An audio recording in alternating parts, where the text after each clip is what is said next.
Bom, checando quanto tempo de bateria tem, né?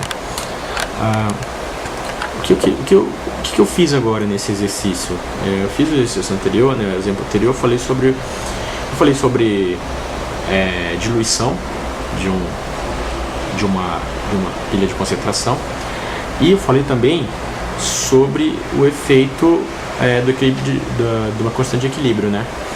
E agora nesses segundos que eu passei de um vídeo para o outro, né, eu ia falar sobre equilíbrio de solubilidade. Mas antes de falar isso, eu vou dar uma pequena noção sobre noção de equilíbrio, tá? Eu vou falar isso melhor nas aulas de equilíbrio, né, de físico-química. Mas o que é equilíbrio? Existem reações que elas acontecem no sentido dos reagentes para os produtos e dos produtos para os reagentes, simultaneamente. Essas reações, elas dizem que elas são reversíveis. Só que tem reações que a velocidade, a cinética química, né? Lembra da cinética química, né? A velocidade como a reação ocorre. A reação direta é do sentido dos reagentes para os produtos. A velocidade de reação no sentido dos reagentes para os produtos é igual à velocidade de reação dos produtos para os reagentes. Quando a velocidade de reação no sentido direto e no sentido inverso se iguala, nós temos o que a gente chama de situação de equilíbrio. Ou seja, imagina um cara cavando com uma pá, né? Aí vem um outro do outro lado e jogando de volta. Se o cara que cava, ele cava mais rápido, a tendência desse cara é o buraco aumentar. Já se o cara que joga pá para dentro for mais rápido que o cara que cava, o buraco tende a diminuir. É a mesma coisa com a reação química. Se você tem uma reação química cuja velocidade direta é maior que a inversa, então você tem o que a gente chama de reação deslocada para a direita. Quando é o contrário, os reagentes, os produtos têm uma velocidade maior que a dos reagentes, ela tende para a esquerda. Tá? Então esse é um equilíbrio químico. E aí foi feito os estudos e deu para matematicamente medir esse equilíbrio químico, né? Então você tem uma constante, e essa constante ela é dada por um quociente que leva em consideração as concentrações ou as pressões parciais, se for um caso de gases, tá? Reações gasosas. Agora,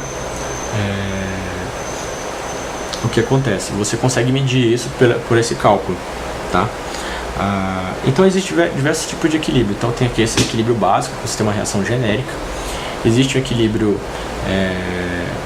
iônico, você tem equilíbrio ácido-base e você tem equilíbrio de solubilidade. O que é equilíbrio de solubilidade? Nem todos os sais, todas as substâncias são solúveis. Por exemplo, na química orgânica existem dois tipos de moléculas, né? As polares e apolares, né? E não é só na química orgânica, mas em vários... Estou gravando, bem. Em vários tipos de substância tem um caráter polar e apolar. Eu já falei sobre isso em outros vídeos, né? Por exemplo, para você dissolver uma substância em outra, ou seja, uma ser solúvel em outra, a gente usa aquela regra similis et similis. Polar vai ser solúvel em polar, e apolar em substâncias apolares vão ser solúveis em substâncias apolares. Por exemplo, a água e a amônia. A água é uma substância polar, a amônia também, então elas vão se misturar. Agora, a gasolina, se não me engano, ela é apolar. Ela não mistura com água porque é polar, tá? Então existe isso aí que elas não se misturam, né?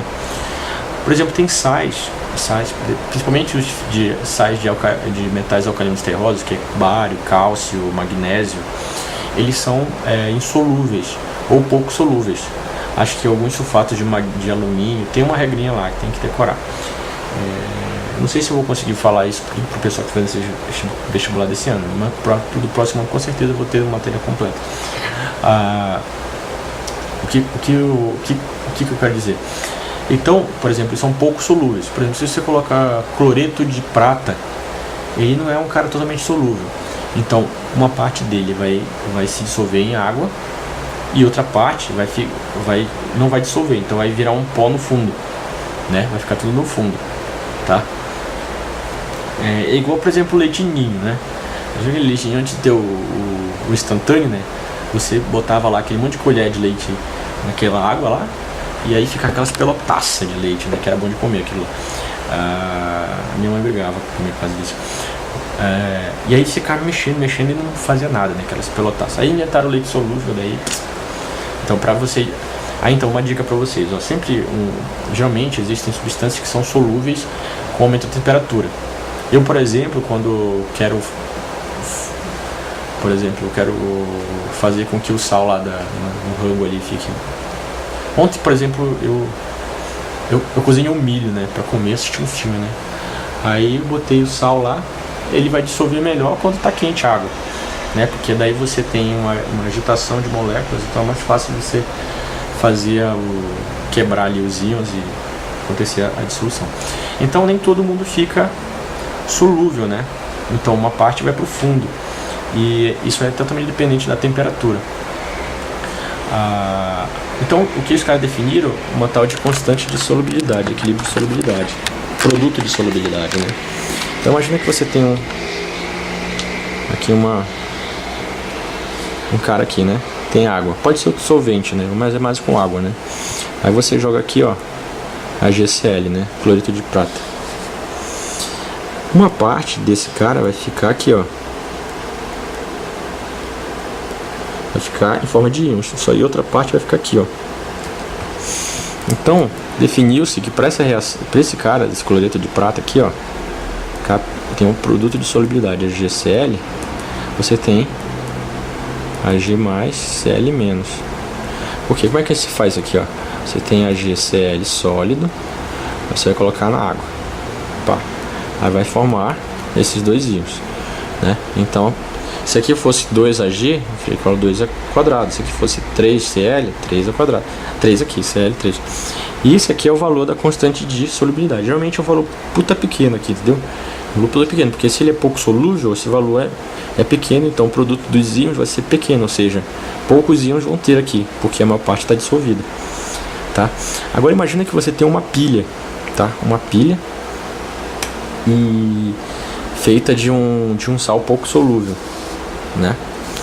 E daí você adiciona um outro sal. O que vai acontecer com essa pilha, né? Então vamos ver na sequência. Espero que vocês tenham entendido essa rápida explicação sobre isso, né? Então é o seguinte: imagina que você tem essa semi-reação aqui, ó, a GCl, né? Aqui, ó, um equilíbrio. Por que é um equilíbrio? Uma parte desses íons vai ficar aqui, ó, vai se tornar sólido, e outra parte, e o que está aqui vai virar íon. Eles vão ficar nessa putaria aqui, entendeu? De ficar sólido e ficar íon, né? Então você tem que o produto de solubilidade desse cara aqui, ó, é 1,7, 10 a menos 10. Vê que é bem um valor muito pequeno, né? Então fica Ag mais. Então se você tem a concentração de um desses íons, você consegue achar o do outro, né? Que vai ser um íon, vai ser uma concentração bem baixa. Porra, é menos 10, ó. Tá? Então se você sabe a concentração de cloro, né?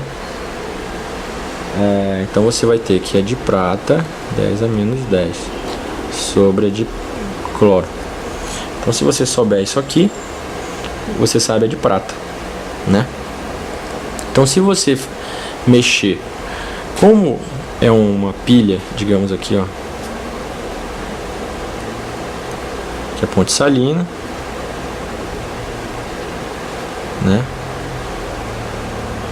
Então você vê que tem prata dissolvida aqui, ó, e cloretos aqui, ó. Só que aqui também você tem no fundo aqui uns salzinhos, uns caras que não se dissolveram. Aí você vem aqui, ó, e você aplica, você joga um pouco de sal de cozinha. Joga aqui sal de cozinha, né? Então o que vai acontecer? Você vai adicionar NaCl, certo? O que acontece com esse NaCl? Ele vai se transformar nisso aqui, ó. Só que ele é um sal muito solúvel, né? Ele aqui é um sal muito solúvel. Então praticamente tudo isso aqui vai se dissolver, né? Vai virar Não é que nem esse cloreto de prata que é chato, fica nessa frescura, não vamos dissolver todo, fica tudo aqui pro fundo. Parece aquela gente chata que vai em festa, fica lá no canto, né? Fica lá, não vou me juntar, não sei o que. Então, mas esse cara aqui é gente boa, ele chega lá, já se junta com a água lá e já faz aquele ajuste bacana, né? E daí o que acontece? Você está aumentando a concentração de cloreto, né? Então, se você aumentar a concentração de cloreto, esse cara vai cair, né? Então se você adicionar, por exemplo, 0,01 molar de uma solução disso aqui, né, de cloreto de sódio, então você vai ter 0,01 molar desse cara aqui e 0,01 molar desse cara aqui. Se você tivesse, por exemplo, 2 Cl, seria 0,02, tá? Se fosse 3 aqui, você se multiplica, tá? O coeficiente pelo cara, né?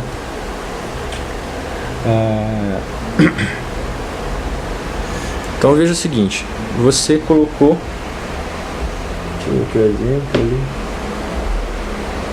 ele falou que nós tínhamos não falou porra nenhuma.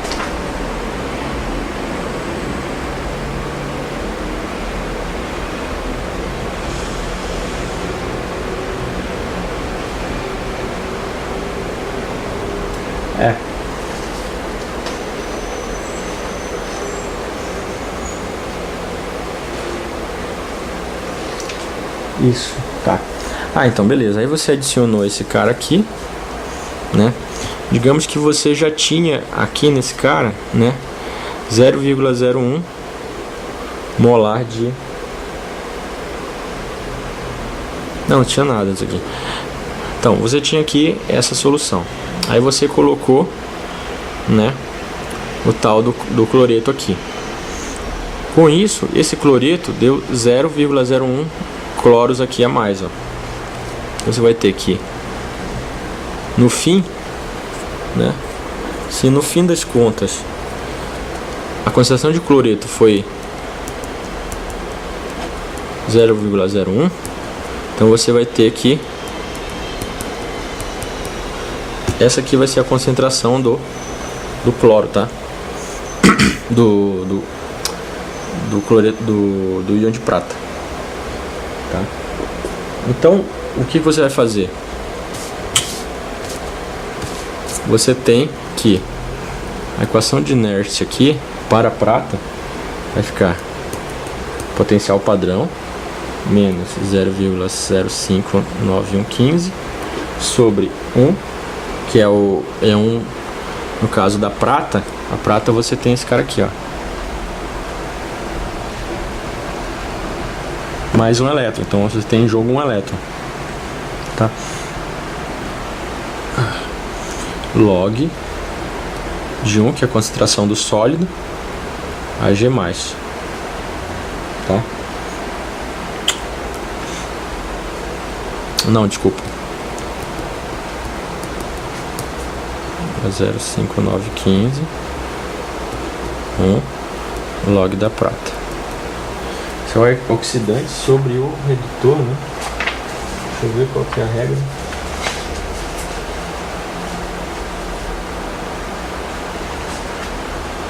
É o redutor sobre o oxidante, né?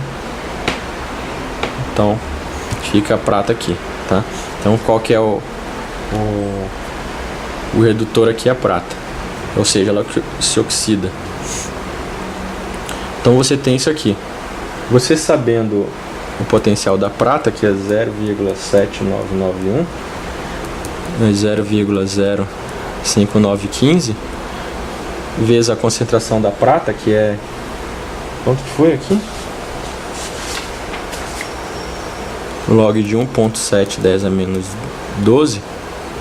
Então você tem que essa continha vai dar 0,7991 menos 0,4582. Isso dá 0,3408.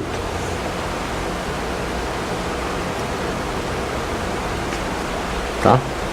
Então você tem essa concentração. Você vê que se você aumentar, se você colocar mais E tá acabando o vídeo aqui, peraí.